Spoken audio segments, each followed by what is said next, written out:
거할 때라는 제목으로 하나님의 말씀을 나누기를 원합니다. 몇 가지 질문을 하면서 설교의 문을 열기를 원합니다. 첫 번째로는 여러분은 예수 그리스도를 믿고 따르는 삶이 행복하십니까? 또는 여러분은 여러분의 삶을 그리스도께 복종하는 것을 즐거워하십니까? 여러분은 순종이 즐겁고 순종하기 때문에 행복하십니까? 저보다 믿음이 좋으신 분들밖에 없는 것 같습니다. 저의 대답은 아니요였습니다. 저의 대답은 순종이 별로 그렇게 탐탁치 않다였습니다. 한때 이런 일이 있었습니다. 저희 집에 방이 여러 개이기 때문에 제 방이 따로 있습니다. 그래서 이제 옷을 일정을 다 마치고 집에 돌아오면 옷을 벗고 이제 잠옷으로 갈아입지 않습니까? 그때 이제 제가 옷을 훌러덩 벗어버리고 그냥 방치해 뒀었습니다. 그때 사모님께서 딱 한마디 하셨었습니다. 당장 옷걸이에 걸어놔. 그래서 제가 어떻게 했을까요? 알겠습니다. 제가 걸어놓겠습니다. 그리고 제가 어떻게 했을까요? 안 걸어놨습니다. 그러니까 두 번째 사모님께서 또 말씀하셨습니다. 당장 걸어놔. 제가 또 뭐라 했을까요? 알겠습니다. 제가 걸어놓겠습니다. 어떻게 했을까요? 안 걸어놨습니다. 불효자죠. 제가 불효자라는 것을 드러내기 위함이 아니라 저의 고집을 얘기하는 것입니다. 제가 불순종했던 것이죠. 왜냐하면 저는 제 뜻대로 하고 싶었으니까요. 부모님들은 이해하지 못하겠지만 자녀된 입장으로서 얘기하자면 원하는 타이밍이 있습니다. 옷걸이에 걸어놓고 싶은 그 타이밍이 있는데 그것을 이제 사모님이 원하시는 타이밍에 얘기했던 것이고 저는 제가 원하는 타이밍이 있었기 때문에 저는 안 했던 것입니다. 불필요한 변명이었습니다.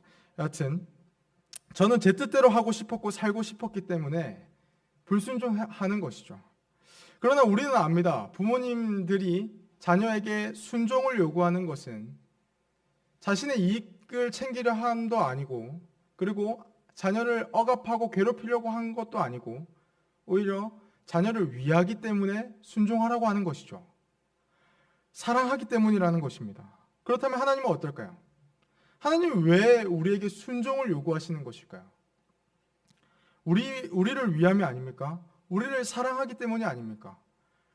우리가 더욱더 세상과 구별되어 하나님의 자녀답게 그리고 하나님의 백성답게 살게 하시기 위해 그것이 옳고 건강하니까 하나님께서 그렇게 순종을 요구하시는 것인 줄 믿습니다.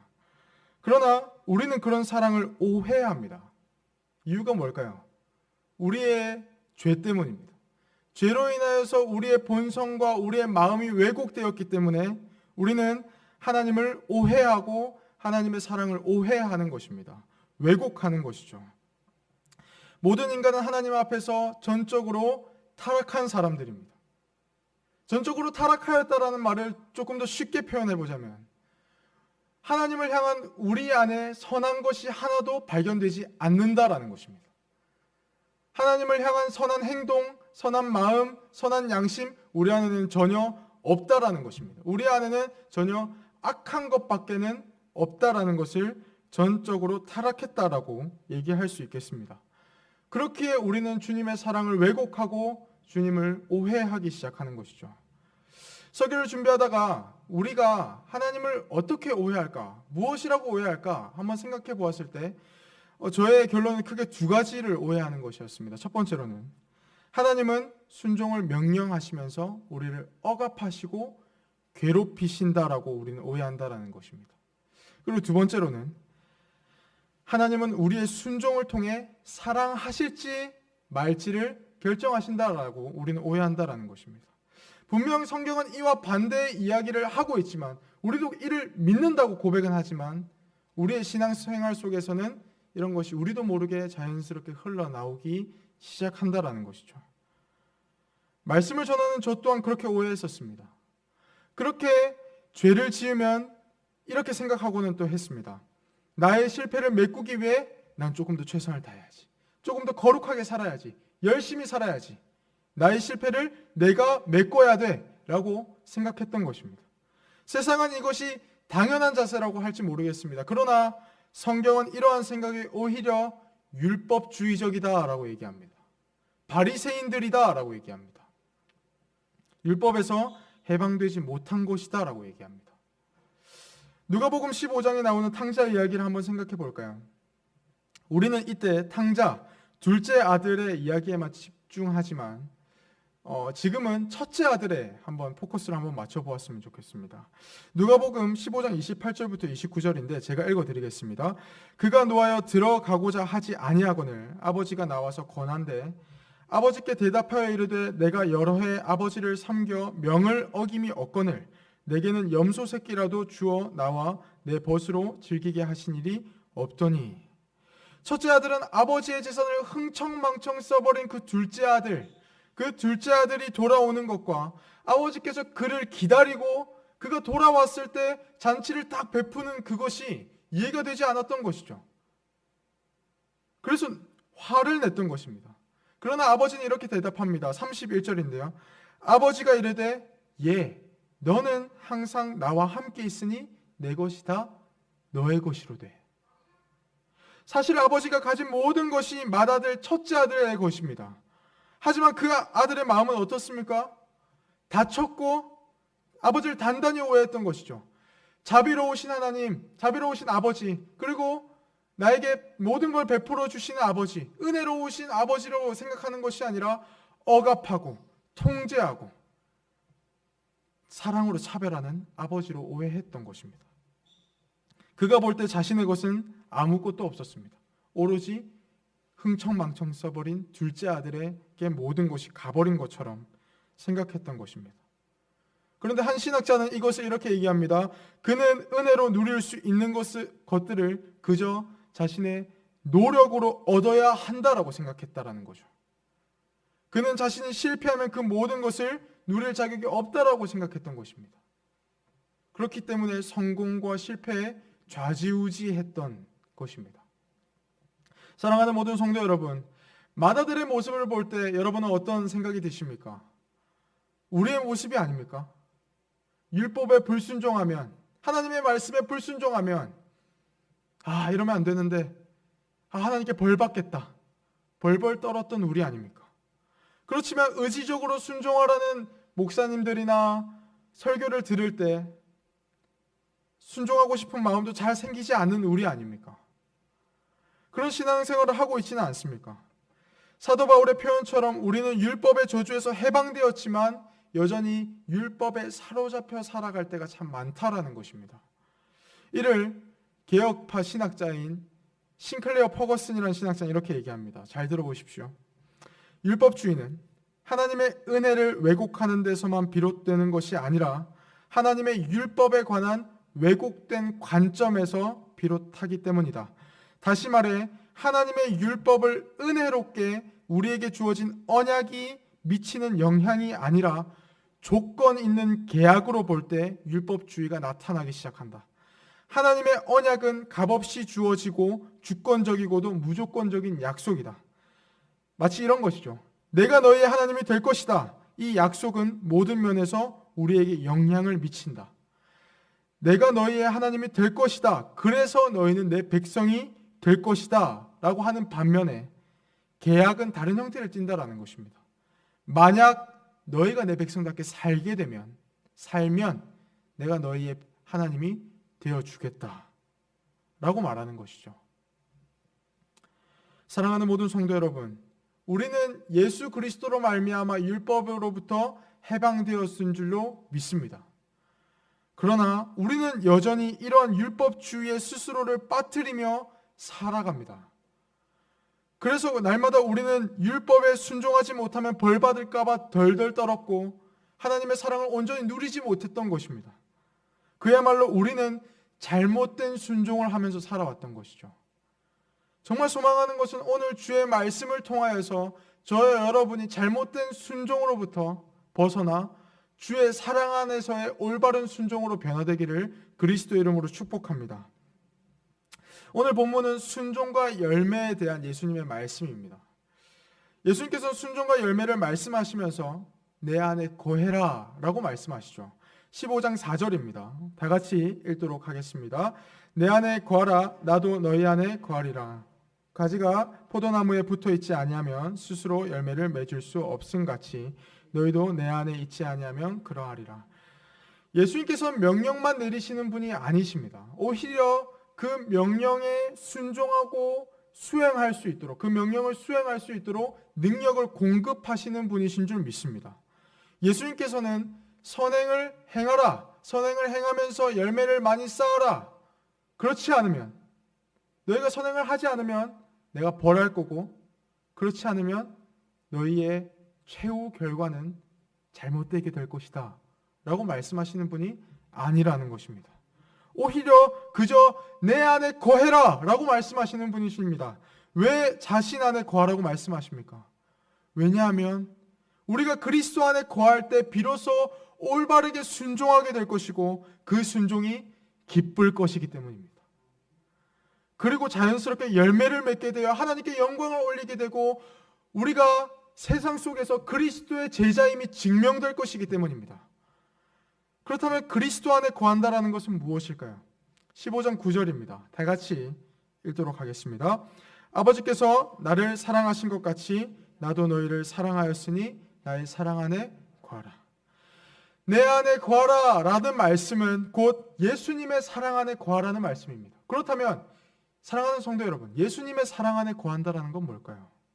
그 사랑은 어떤 사랑일까요? 아버지께서 나를 사랑하신 것만큼의 사랑입니다. 성부 하나님이 계시죠. 하나님 아버지가 계십니다. 그리고 아들 하나님, 성자 예수 그리스도가 계십니다. 그런데 그 성부 하나님께서 영원 전부터 아들을 사랑하셨습니다. 이 세상이 창조되기 이전부터 아들을 사랑하셨습니다. 그 사랑하는 그 사랑만큼의 사랑으로 예수님이 우리를 사랑하신다라는 것이죠. 요한복음 3장 16절과 로마서 5장 8절을 제가 읽어드리겠습니다. 하나님이 세상을 이처럼 사랑하사 독생자를 주셨으니 이는 그를 믿는 자마다 멸망하지 않고 영생을 얻게 하려 하심이라. 로마서 5장 8절입니다. 우리가 아직 죄인 되었을 때에 그리스도께서 우리를 위하여 죽으심으로 하나님께서 우리에 대한 자기의 사랑을 확증하셨느니라. 아멘. 아멘이십니까? 하나님은 우리를 사랑하사 독생자를 내어주셨습니다. 그 사랑은 우리의 사랑을 덮습니다. 왜요? 우리가 아직 죄인 되었을 때에도 주님은 여전히 우리를 사랑하셨으니까요. 그 사랑은 우리의 허물을 덮고 우리를 기쁘게 하는 사랑입니다. 그 사랑은 세상의 그 무엇으로도 끊어낼 수 없습니다. 우리의 실패도 우리의 허물로도 그리스도의 사랑을 절대 끊어낼 수 없습니다. 영원하고 무한한 사랑입니다. 그 사랑이 우리에게 주어졌습니다. 그 사랑을 한번 생각해 보십시오. 그 사랑은 우리 가운데 순종하고자 하는 마음을 불러일으키는 능력이 있는 줄 믿습니다. 다시 한번 강조합니다. 그 사랑은 우리 가운데 순종하고자 하는 마음을 불러일으키는 능력이 있는 줄 믿습니다. 어떤 한 목사님과 최근에 대화를 했었습니다. 그런 대화를 했었습니다. 어렸을 때 자신을 많이 혼내고 잔소리하던 그 아버지가 많이 원망스러웠다라고 목사님께서 말씀하셨었습니다. 그런데 예수를 믿고 성인이 되다 보니까 그리고 신학을 공부하다 보니까 아버지의 시선은 항상 자기 자신을 아들에게 향하고 있었다라는 것을 깨달았다라고 저한테 말씀해 주셨었습니다. 그리고 나서 제가 집에 가서 아버지를 보았죠. 아버지께서는 여전히 저한테 호연아 이거 해라. 너 이것도 안 하고 뭐하냐. 평소에는 잔소리로 들었던 것을 그 말씀을 듣고 난 후에 그 말을 들으니까 그렇게 느껴졌었습니다. 아버지 나를 사랑하시는구나. 아버지의 시선은 항상 나한테 있었었구나. 아버지가 얼마나 사랑스러웠는지 모릅니다. 그 사랑을 깨달을 때 비로소 자녀는 순종하고 싶고 아버지를 더 사랑하고 싶어 하게 되는 것입니다. 육신의 아버지의 사랑도 이러한데 하나님 아버지의 사랑은 어떨까요? 하나님의 아버지의 사랑에 우리가 거할 때 어떤 일이 일어나겠습니까? 순종하고자 하는 마음이 일어나는 것입니다. 우리 주님은 우리를 로봇으로 다루지 않습니다. 오히려 사랑하셔서 우리가 그 사랑에 감격하여서 주님, 제가 주님께 순종하기를 원한다고 자발적으로 나오기를 원하시는 주님이십니다. 억압하시는 분이 아니십니다. 사랑하는 모든 성도 여러분, 기억하십시오. 순종은 사랑에서부터 출발되는 것입니다. 이렇게 하겠어, 난 결단하겠어, 그곳으로부터 출발되는 의지적 순종을 하기보다 여러분이 기억하시고 먼저 하셔야 하는 것은, 여러분에게 필요한 것은, 저와 여러분에게 필요한 것은 그리스도의 사랑 안에 거하는 것이 먼저인 줄 믿습니다. 우리의 순종의 내용은 이러해야 합니다. 이거 하지 않으면 벌 받을 거야 에서 출발되는 순종이 아니라 그 사랑이 있기 때문에, 그 사랑이 나에게 주어졌기 때문에 에서 출발되는 순종이어야 하는 줄 믿습니다. 요한복음 15장 16절입니다. 다 같이 읽도록 하겠습니다. 너희가 나를 택한 것이 아니요 내가 너희를 택하여 세웠나니 이는 너희로 가서 열매를 맺게 하고 또 너희 열매가 항상 있게 하여 내 이름으로 아버지께 무엇을 구하든지 다 받게 하려 함이라. 아멘. 그 사랑이 있기에 우리가 먼저 주님을 택한 것이 아니라 주님이 우리를 먼저 택하셨기에 우리는 순종하는 것입니다. 아니요, 순종할 수 있게 되는 것입니다. 사랑하는 모든 성도 여러분, 올바른 순종을 위해 우리가 먼저 해야 하는 것, 그리스도의 사랑 안에 거하는 것입니다. 그리스도께서 오늘도 두 팔 벌려 우리를 환영하고 계십니다. 그리스도께로 오십시오. 그리스도의 사랑 안에 거하십시오. 그리스도의 사랑으로 오십시오. 달려오십시오. 올바른 순종은 사랑에서부터 출발되는 순종입니다. 그렇기 때문에 우리는 주님의 사랑 안에 거해야 합니다. 그리고 저는 여러분들과 올바른 순종에 대해 순종을 위해 두 가지의 적용을 함께 하기를 원합니다. 첫 번째로는 올바른 순종을 하기 위해 넘어져도 주님을 신뢰하고 의지하는 훈련을 게을리하지 마십시오. 다시 한번 강조합니다. 올바른 순종을 하기 위해 넘어져도 주님을 신뢰하며 의지하는 훈련을 게을리하지 마십시오. 이정규 목사님이라는 분이 계십니다. 시간교회를 담임하고 계시는데 그 분의 야근하는 당신에게라는 책에 이런 내용이 있습니다. 어떤 회사를 다니는 성도가 자신의 삶에 대해서 기도를 하던 중에 일부입니다. 그 성도가 이렇게 기도합니다. 주님, 지금 짜증과 염려가 가득합니다. 폭발 직전입니다. 근데 주님은 이렇게 말씀하십니다. 알고 있다. 하지만 지금 내 안에 거해라. 근데 그 성도가 이렇게 기도합니다. 어떻게 그럴 수 있습니까? 저는 방금까지도 일에 치이다가 상사와 부하 직원 욕을 하다가 가족에게 짜증을 늘어놓다가 탐욕을 부리다가 예수님에게 마저 원망을 늘어놓고 있는데 제가 어떻게 그럴 수 있겠습니까? 조금 더 제 기분이 나아지고 주님 앞에서 거룩해지면 그때 주님께 나아가겠습니다. 그런데 예수님의 마음을 이정규 목사님께서 이렇게 표현하십니다. 아니다. 나는 너의 유일한 피난처고 구원이다. 너가 내 안에서 안식을 얻지 못한다면 너는 어느 곳에서도 안식을 얻지 못할 것이다. 그러니 내게로 와라. 바로 지금. 사랑하는 모든 성도 여러분, 우리는 수없이 넘어집니다. 저라고 왜 안 넘어지겠습니까? 저는 수없이 넘어지는 죄인 중에 괴수입니다. 그러나 우리에게 그리고 저에게 소망이 있습니다. 우리의 넘어짐과 허물 그리고 그 실패가 우리를 향한 우리 주 그리스도 예수 안에 있는 하나님의 사랑에서 절대 끊어낼 수 없는 줄로 믿으시길 바랍니다. 탕자를 기다리신 아버지를 생각해 보십시오. 주님은 오늘도 우리가 주님께로 돌아오기를 원하십니다. 그리고 기다리고 계십니다. 그 사랑으로 오십시오. 그리스도께로 오십시오. 달려오십시오. 사랑하는 여러분, 온갖 율법의 정죄보다 우리의 새 신랑이신 예수 그리스도의 은혜와 사랑이 더 차고 넘치다는 그 사실을 믿으십시오. 그 사실을 늘 의식하면서 살아가십시오. 주의 사랑이 우리의 실패와 허물을 덮습니다. 나를 사랑하사 나를 위하여 자기 자신을 버리신 하나님의 아들의 사랑을 기억하십시오. 그 사랑은 언제나 여러분을 향하고 있습니다. 그렇기에 넘어져도 주님의 사랑을 신뢰하십시오. 쓰러져도 주님을 의지하십시오. 그러한 삶의 훈련을 게을리하지 마십시오. 넘어져도 주의 말씀 앞에 나아가고 쓰러지고 엎어져도 주님께 기도하는 자리를 날마다 사모하십시오. 그리고 복음을 듣는 자리를 사모하십시오. 그렇게 한 걸음씩 주님의 사랑에 빠져들어서 믿음의 주여 또 온전하게 하시는 이인 예수를 날마다 바라보십시오.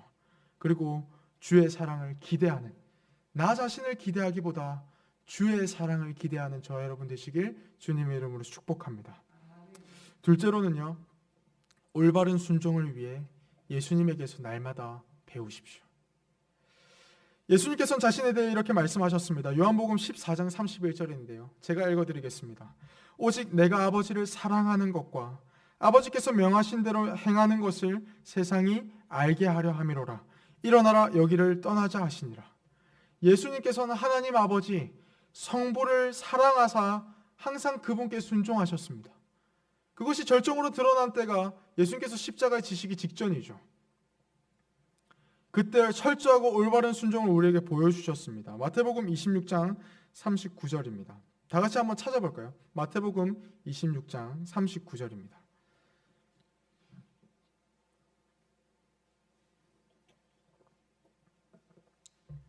네, 마태복음 26장 39절입니다. 다 같이 읽도록 하겠습니다. 조금 나아가사 얼굴을 땅에 대시고 엎드려 기도하여 이르시되 내 아버지여 만일 할만하시거든 이 잔을 내게서 지나가게 하옵소서. 그러나 나의 원대로 마시옵고 아버지의 원대로 하옵소서 하시고. 아멘.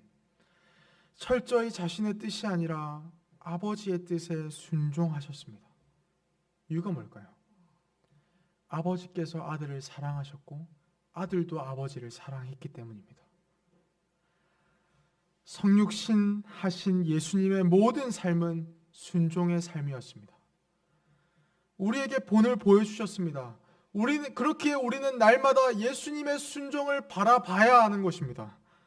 그리고 그리스도에게서 배워야 하는 것입니다. 우리는 그리스도의 순종하심으로 우리가 구원받았음을 믿어야 할 뿐만 아니라 그리스도께서 어떻게 순종하셨는지를 날마다 보고 그리스도에게서 그 순종을 배워야 하는 줄 믿습니다.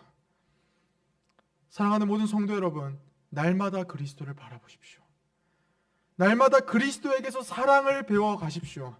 그리스도를 떠올리십시오. 예수님의 계명이 무엇입니까? 하나님을 사랑하고 이웃을 사랑하라는 것 아닙니까? 그리스도께서 온전히 그 계명을 십자가에서 이루셨습니다. 그렇게 날마다 그리스도에게서 사랑을 배워 가십시오. 그리스도께서 어떻게 하나님을 사랑하셨고 이웃을 사랑하셨는지를 배우십시오. 저도 그렇게 살아가기를 원합니다. 저희 다음 세대부 아이들을 볼 때마다 한 대 쥐어받고 싶을 때가 얼마나 많은지 모릅니다. 말을 안 들으니까요. 그런데 그럴 때마다 나를 인내하고 참으신 그리스도를 떠올립니다. 그리고 저는 그 아이들을 볼 때마다 인내하고 참습니다. 왜요? 그리스도가 그렇게 저를 사랑하셨기 때문에요. 여러분의 가정 가운데, 그리고 자녀 가운데 사랑하지 못하는 순간이 분명히 올 것입니다. 그러나 그럴 때마다 그리스도를 떠올리십시오. 그리고 그리스도에게로부터, 예수님으로부터 순종을 배워가십시오. 사랑을 배워가십시오. 그때에 우리는 올바른 순종을 사랑 안에서 하게 될 줄로 믿습니다. 사랑하는 모든 성도 여러분, 말씀을 맺도록 하겠습니다. 올바른 순종은 그리스도의 사랑에서부터 출발되는 것입니다. 그리고 그리스도에게서 배우는 것이며 넘어져도 주님의 사랑을 기대하며 신뢰하는 것입니다. 주님께서는 오늘도 저희가 올바르고 기쁜 마음으로 주님께 순종하기를 원하시는 줄 믿습니다. 억지로 하는 순종이 아니라, 벌 받을까 봐 하는 순종이 아니라 우리를 위해 전부를 내어주신 그 사랑에 감격하여서 주님이 저를 위해 전부를 내어주셨듯이 저도 주님께 전부를 내어드리길 원한다는 기쁘고 자발적인 순종을 원하십니다. 그리고 그런 순종을 위해, 그리고 저와 여러분의 삶과 저와 여러분 자신을 위해 그리스도는 오늘도 하늘 보좌 우편에서 우리를 위하여 중보하고 기도하고 계십니다. 그렇게 날마다 그리스도의 사랑 안에 거하십시오.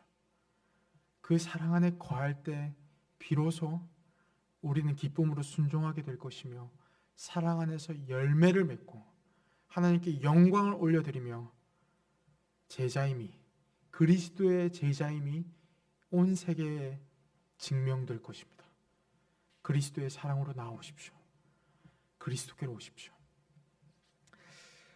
오늘 말씀을 기억하면서 다 같이 찬송하길 원합니다. 528장입니다.